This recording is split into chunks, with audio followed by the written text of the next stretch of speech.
সুমন কোন বিল্ডিং এ ঢুকছে? ওই বিল্ডিং কোনটা? চোরেরও ধর্ম আছে, এমনটাই প্রমাণ করেছে অস্ত্রচোর সুমন। ফরিদগঞ্জে অস্ত্র চুরির সময় সুমনের অপর সহযোগী সাইদুল ইসলাম একে অপরের ভাইরা।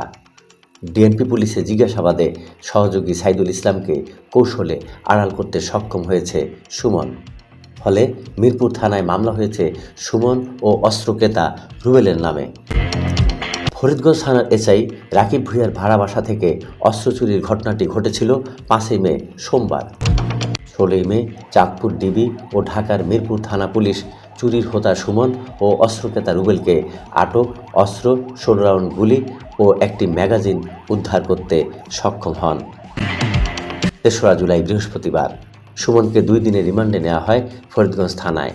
ব্যাপক জিজ্ঞাসাবাদে সুমন স্বীকার করে তার সহযোগীর নাম সাইদুল ইসলাম, সম্পর্কে তারা একে অপরের ভাইরা।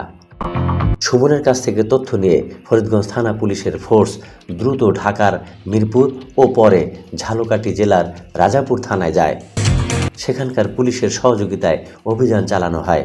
তারা শুক্তাঘর ইউনিয়নের কেওতা গ্রামের ফকির বাড়ি থেকে সাইদুলকে আটক করতে সক্ষম হন। সাইদুল ওই গ্রামের মোবাক্কের আলী ফকিরের ছেলে। 6ই জুলাই ভোরে সাইদুলকে ফরিদগঞ্জ থানায় নেওয়া হয়। জিজ্ঞাসাবাদে সাইদুল পুলিশকে গুরুত্বপূর্ণ তথ্য দিয়েছে। তবে সম্পূর্ণ তথ্যের জন্য সাইদুলের রিমান্ড আবেদনের প্রস্তুতি নিয়েছে ফরিদগঞ্জ থানা পুলিশ। এদিকে চুরির সময় সাইদুলের ভূমিকা কী ছিল, কোন ভবনে চুরি হয়েছে, সেসব স্থান ও ভবন সরেজমিন দেখিয়ে দিয়েছে সাইদুল।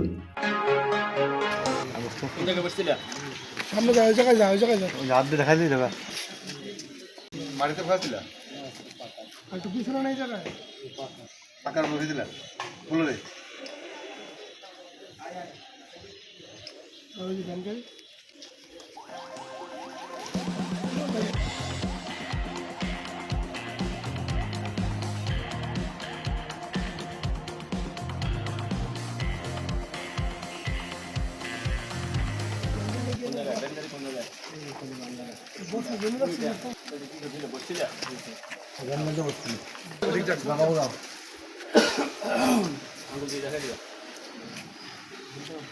আঙুন দাও আঙুন তো দাও ওরকম দাও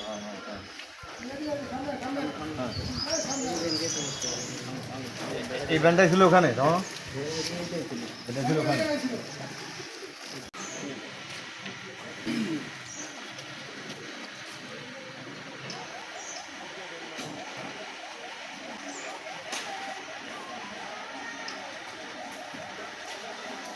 বসেছিলেন? হ্যাঁ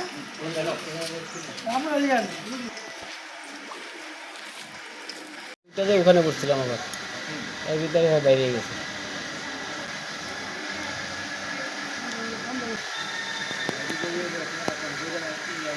সুমন কোন বিল্ডিং এ ঢুকছে? ওই বিল্ডিং কোনটা?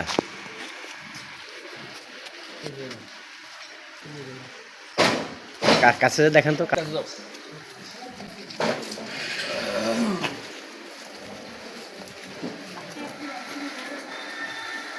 কোন বিল্ডিং এই বিল্ডিং এ ঢুকেছে? হ্যাঁ, এটাতে এটাতে না?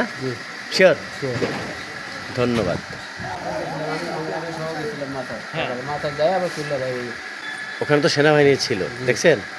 ভয় লাগে নাই? মাথায় দিয়ে আইসা বসছি আমরা। ঘটনার বিস্তারিত সুমন 164 ধারায় বিজ্ঞ আদালতে স্বীকারোক্তিমূলক জবানবন্দি দিয়েছেন। তিনি স্বীকার করেছেন ঢাকা কারাগারে থাকাকালীন নিকটাত্মীয়গণ তার সঙ্গে দেখা করেন। তারা বলেছেন, তুমি ধরা পড়েছ, কিন্তু সাইদুল ইসলামের নাম ঠিকানা প্রকাশ করবে না। শলা পরামর্শ মোতাবেক সাইদুলের পরিচয় গোপন রাখতে ডিএমপি পুলিশের কাছে সফল হয় সুমন। এতে সাইদুল চলে যায় আড়ালে, কিন্তু ফরিদগঞ্জ থানা পুলিশের কাছে গুরুত্বপূর্ণ প্রশ্ন থেকে যায়, সুমনের অপর সহযোগী কে? শেষ পর্যন্ত সুমনের কাছ থেকে স্বীকারোক্তি বের করতে সক্ষম হয়েছে ফরিদগঞ্জ থানা পুলিশ। ফরিদগঞ্জ থানার ওসি শাহ আলম বলেছেন, 2 ভাইরার সঙ্গে আরও কে কে ছিল এই বিষয়ে তারা পরস্পর বিরোধী কথা বলেছেন। সাইদুলকে আবেদনের মাধ্যমে রিমান্ডে আনা হবে। তথ্য উদ্ঘাটনে প্রয়োজনে পুনরায় সুমনের রিমান্ড চাওয়া হবে। প্রিয় দর্শক, অনুরোধ করছি সন্তানের প্রতি নজর রাখবেন, তাদের প্রতি অবহেলা করবেন না। সামান্য অবহেলার কারণে নেমে আসতে পারে যে কোনো দুর্ঘটনা।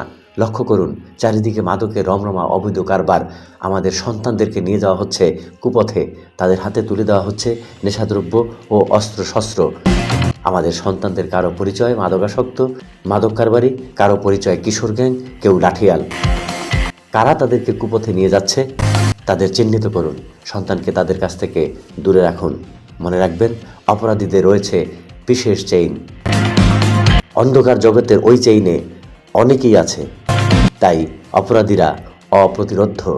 পরিত্রাণের উপায় সামাজিক প্রতিরোধ গড়ে তোলা ও সরকারের দায়িত্বশীলদের প্রতি সামাজিক চাপ বাড়ানো। সবাই ভালো থাকুন, নিরাপদে থাকুন। আল্লাহ হাফেজ।